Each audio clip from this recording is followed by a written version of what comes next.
Hello! This video is part of a short series of videos that I've created on studying for the LSAT, the Law School Admission Test. And at the end of this video, I'll tell you where to go to find links to those other videos. Before we start, I want to mention that what we talk about in this video doesn't just apply to the LSAT. It actually applies to a lot of things in life, particularly things that we're trying to learn. If you're studying for the LSAT, you might spend a lot of time focusing on the things that you don't know and the things that you're doing wrong. And that's totally normal. You might spend a lot of time reviewing questions that you answered incorrectly.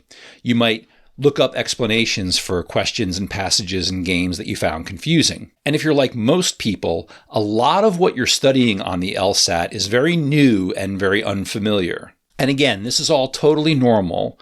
But the end result of this is that we spend a lot of our study time focusing on things that don't make us feel very good. We spend a lot of time focusing on things that we're struggling to understand, or we're focusing on things that we've done incorrectly. This isn't necessarily the most effective way to learn something. In fact, in some ways, it's the exact opposite of an effective way to learn. When we're learning something new, we do have to spend time focusing on concepts that we don't understand yet.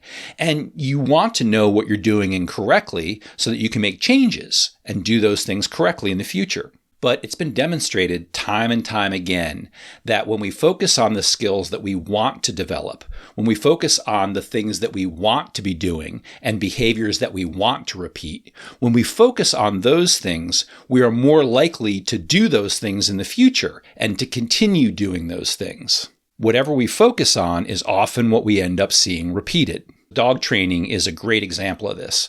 My wife was a professional dog trainer for like 15 years, and I'm not a professional trainer, but I enjoy training our dog because it's useful and it's fun to watch her do shit. If you talk to any animal trainer who is good at what they do and who has embraced modern training methods, they're going to talk about positive reinforcement. The animal does something that you want them to do, you give them a cookie.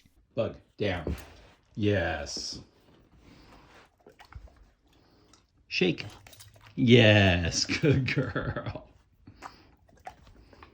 If the animal does something that you don't want them to do, we'll often ignore that behavior or we'll redirect the animal to the behavior that we want to see more of. Top athletes do the same thing. Yes, they will analyze their performance very carefully and look for ways to improve, but they spend most of their time focusing on what they want to do and how they want to do it, not focusing on their mistakes. If you're thinking about the way that you've been studying for the LSAT recently, and you're thinking, wow, I've been doing exactly the opposite of this. I'm always focusing on my mistakes. I'm always focusing on what I don't know and what I'm not doing correctly. You're not alone. That's really common. But let's flip this around a little bit.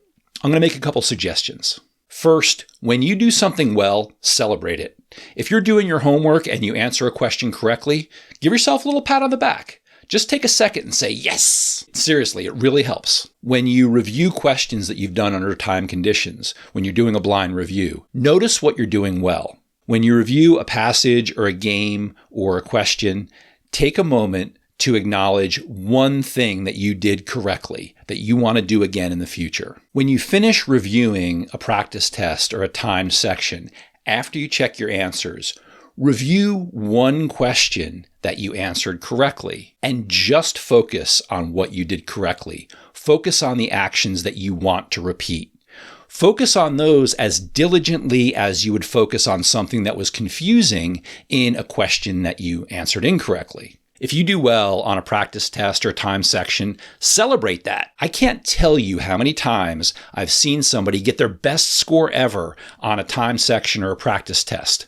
And they'll say, well, yeah, but people on Reddit said this was a really easy LR section, so I think my score is inflated. I don't think I really did that great. This drives me freaking crazy. It was your best score ever. Celebrate it. Dance like everyone is watching.